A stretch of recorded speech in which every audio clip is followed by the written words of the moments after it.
Quick disclaimer, I'm a new player, and at the time of making this video, I've been playing less than a week, and everything I say in this video is just observations I've made from watching other players who are way better than me, and from tips I've heard around the official Omegastrikers Discord, so please don't flame me. Lamau. So you want to be a striker.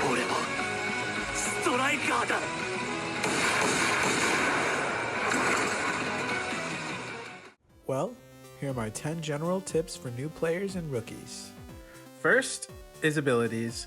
You're going to want to learn what every character's abilities are. I suggest going to the official omegastrikers YouTube channel and watching the preview videos on each character, showcasing each character's skills and abilities.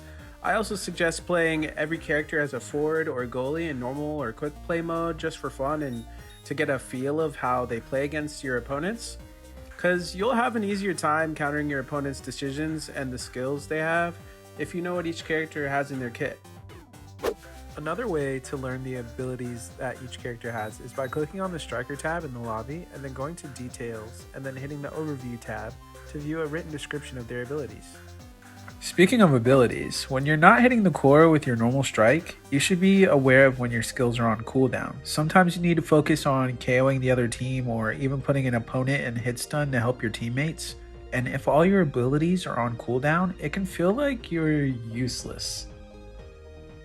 You also might want to keep mental track of when someone you're facing just used up their abilities, because that makes a difference of how many options they have to defend against you when you're trying to set up an opening to score. Next up is patience. Don't be afraid to wait. When you first begin, you're going to want to smack that core, you're going to want to hit that thing, you're going to want to be going after it, I get it.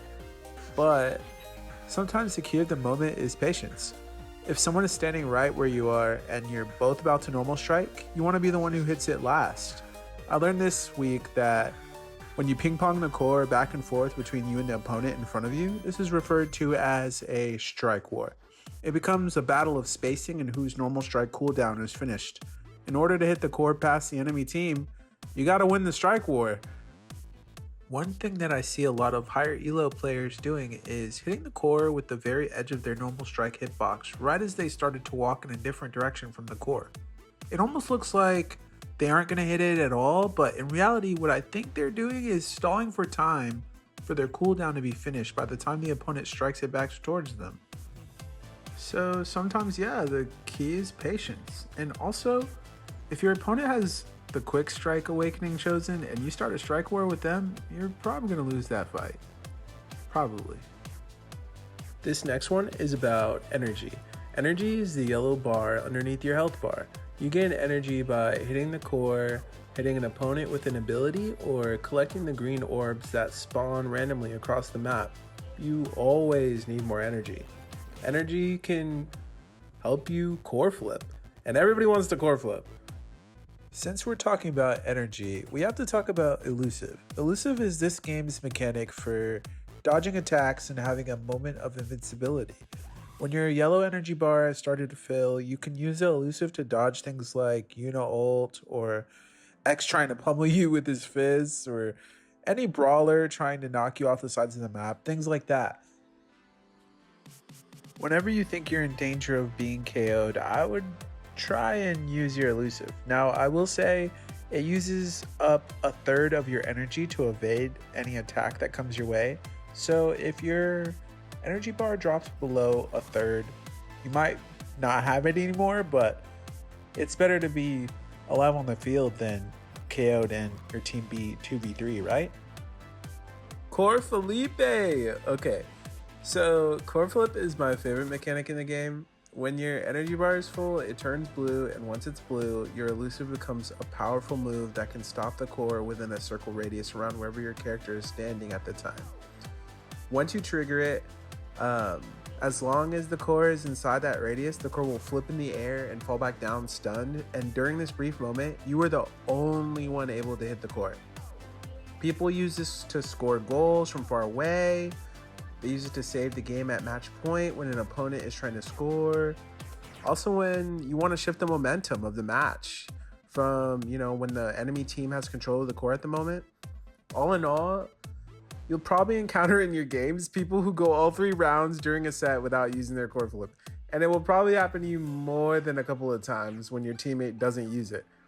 If you have COREFLIP on the first round and see a good moment to use it, pop that thing. Or if every member of your team has it and it's match point, all of you should try to use it at some point. Or you could have the round end before you get the chance to utilize it. COREFLIP is awesome. It's a great tool and it can change the flow of the tide of the match at any time. Plus, the sound it makes is really hype and it's satisfying to hear.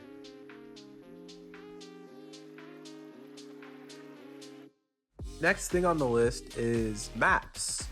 And the first map we're talking about is Night Market. Night Market is fairly simple. The center has a thin line that refreshes a laser beam that when you walk through the laser beam, your character gets a speed boost.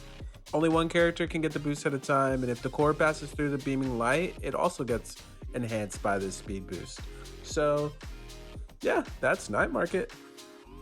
The next arena we're going to talk about is Atlas's Lab. The center of the arena has a galaxy gravity well that creates its own orbit somehow, and if you hit the core straight into the center, it explodes, which expels damage to anyone nearby. And the knockback is fierce. Once it explodes, the center is normal for a little bit, but it'll respawn again shortly. Some people have figured out how to curve the core around and use the orbital gravitational pull to their own advantage. Meanwhile, I can never get the core to go the direction I want, so I low-key hate that map, but Atlas's Lab is made for Atlas. He's the king. He may be a god, I don't know. I don't know his lore, but the man can block everything if it's the right goalie, and he still can block everything if it's the wrong goalie. I honestly ban Atlas on this map. Some people might choose other characters, but I ain't about it. I'm banning Atlas.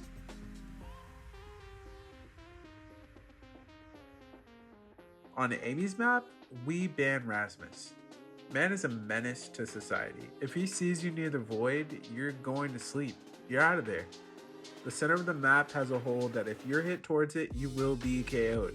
As for the core, whenever the core is hit into the hole, it will bounce off of it and be sent in another direction. So yeah, don't stand too close. Even if Rasmus does get banned, people still get KO'd in the center frequently. I'm people.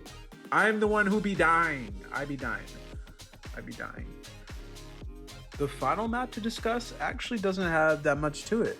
It's just 4 big old gates, and if they get bonked, then now you can get scored on. So don't let that happen. Number 7 on the list is positioning. If you're a forward, you don't want to sit in the goalie box because that's where the goalie should be. If you're sitting by the goalie, how can he pass to you so that you can score for the team? It is also typical to want to not stand exactly where the other forward is standing. And from a goalie's perspective, the goalie shouldn't just randomly leave the goal.